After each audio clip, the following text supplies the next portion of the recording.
और बड़ी खबर मिल रही है, आपको बताएं कि आखिर जिंदगी की जंग हार गया प्रहलाद। दौसा में कांस्टेबल पर फायरिंग से जुड़ी बड़ी खबर है। मुठभेड़ में घायल कांस्टेबल प्रहलाद सिंह का एसएमएस में इलाज चल रहा था। एसएमएस अस्पताल के बांगड़ में चल रहा कांस्टेबल प्रहलाद का इलाज neuro surgery HOD doctor Ashok Gupta ने प्रहलाद के निधन की पुष्टि कर दी है। प्रहलाद के सिर में थे गोली के 2 पार्ट। चिकित्सकों ने एक पार्ट को ऑपरेशन के जरिए बाहर निकाला था, जबकि दूसरा पार्ट काफी अंदर होने के चलते सिर में ही मौजूद रहा।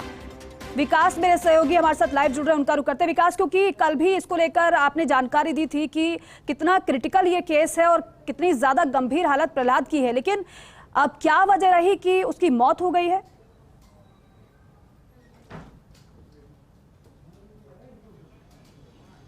देखिए, बिल्कुल इस वक्त की सबसे दुखद खबर है। दौसा में पुलिस और बदमाशों के साथ जो मुठभेड़ हुई थी, उस मुठभेड़ के अंदर अपनी जान जोखिम में डाल करके जिस जवान ने प्रयास किया था बदमाशों को पकड़ने का, वो हमारे बीच नहीं रहे। प्रहलाद, जो कि पिछले 3 दिन से एसएमएस के अंदर जिंदगी और मौत की जंग लड़ रहे थे, उनका अभी कुछ ही देर पहले उनको चिकित्सकों ने डिक्लेयर कर दिया, क्योंकि उनकी हालत काफ़ी गंभीर बनी हुई थी। मैं आपको अपडेट कर दूं, जिस दिन उनको यहाँ लेके आए थे एसएमएस अस्पताल के अंदर, यानी कि परसों जब उनको लेके आए थे, तब उनकी हालत बहुत ही गंभीर बनी हुई थी। उनके सिर के अंदर गोली जो है वो लगी हुई थी, और जो गोली है उसकी 2 बुलेट 2 अलग अलग जगह फंसी हुई थी।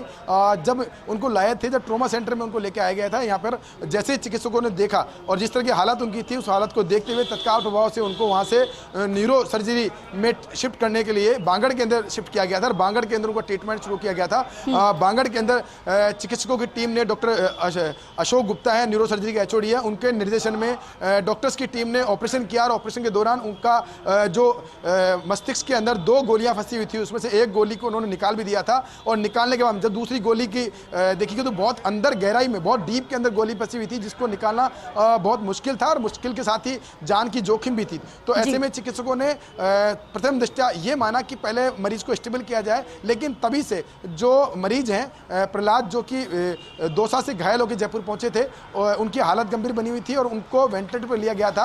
अगर कल की बात करें तो कल शाम से ही ब्रेन डेड जैसी स्थिति के अंदर प्रहलाद हो गए थे।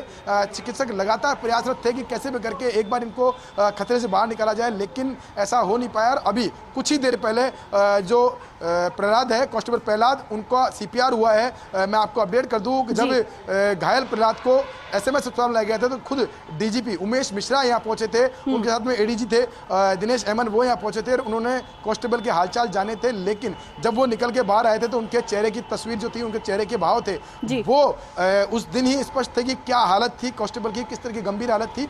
उन्होंने मीडिया से भी कहा कि इस वक्त बात करने की स्थिति में नहीं है, क्योंकि